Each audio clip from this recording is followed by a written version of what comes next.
Coverage of that deadly shooting at a conservative political event in Utah yesterday. A shooter killed activist and close ally of President Trump, Charlie Kirk.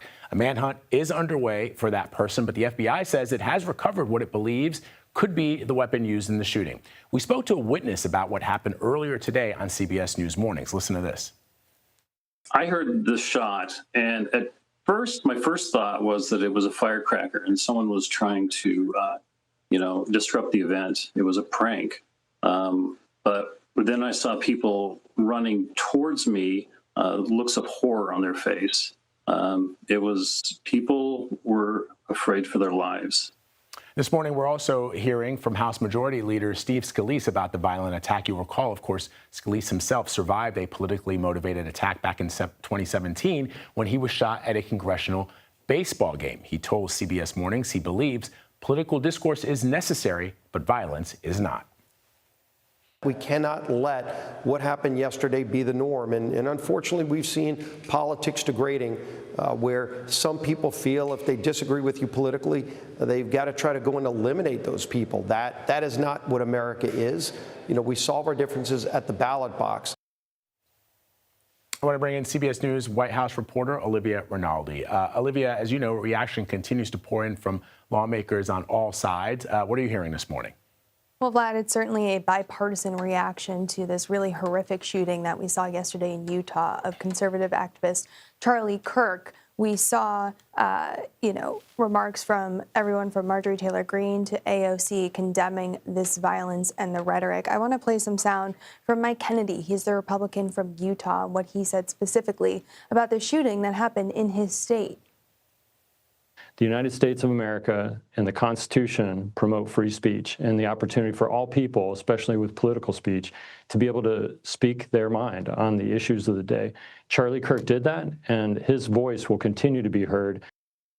One other reaction that I want to draw your attention to is Gabrielle Gifford. She was the Arizona congresswoman who was shot in the head and survived. That was an act of political violence back in 2011. She said the murder of Charlie Kirk breaks my heart. She provided her deepest sympathies, and she said these attacks have no place in the U.S. and talked about the rising threats that both Democrats and Republicans have seen in the last several months. Yesterday, or earlier in the month, I should say, Speaker Mike Johnson pointed out that the number of threats that lawmakers in Congress have gotten just this year alone are over 14,000.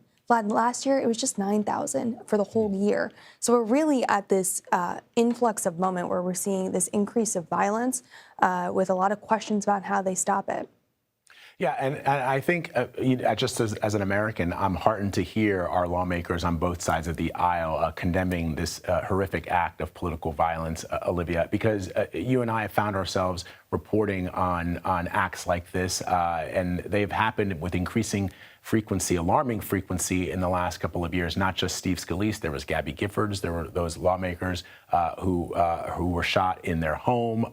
We've had attacks on the CDC. We've had Supreme Court justices that are targeted. And my hope is that these lawmakers realize that, in the words of President Lincoln in his first inaugural address, that we were all friends and not enemies. And in that address, the president appealed to what has become sort of a refrain that you hear over and over again. In fact, you heard it from the governor of Utah yesterday, to appeal to our better angels. Hopefully our lawmakers get that message and they continue in a bipartisan fashion bringing it home to our citizens. Olivia Rinaldi, are we staying with Olivia? We're going to keep talking. Let's keep talking about it, Olivia, because as I said, I'm glad that you pointed out that it's not just Republicans, but even people who are on the very left side of the aisle, like Alexandria Ocasio-Cortez, who condemned the violence. Well, certainly, and to the point you were just making about all the violence and what we have covered, I was there last year in Butler, and you have to think not only about the lawmakers, but the ramifications of shootings like this and the effects it have on the people who are there. My heart goes out to all of the students who watched this yesterday. And to that point as well, Charlie Kirk was so important to Gen Z to youthful voters who I talk to a lot on the campaign trail at his events often.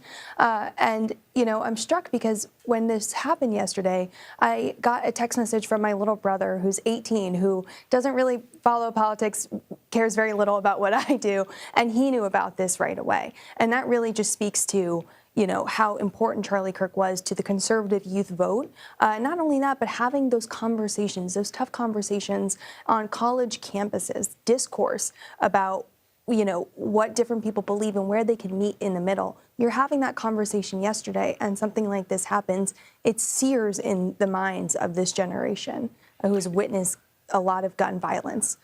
So it's certainly something that, you know, I think about as it relates to the coming up generations. Yeah, no, you make an excellent point, Olivia. And the final thing that I'll say as we move on from this is you pointed out that Charlie Kirk would go on these college campuses. A lot of people, you know, you work in Washington, D.C., they sit behind their keyboard and they spew out all sorts of things on the internet, never engaging, never jumping into the arena. Charlie Kirk jumped into the arena and he was always respectful. He might not have agreed with the person that he was debating. He welcomed the debate, he welcomed the discourse, and he showed up every time on college campuses all over this country and, in fact, even around the world where he would travel to engage with people, to talk about ideas and discourse. And it was never violent until, at least for him, until yesterday, which is why it's so absolutely heartbreaking. Olivia Rinaldi, thank you very much for your perspective and your reporting. We appreciate you.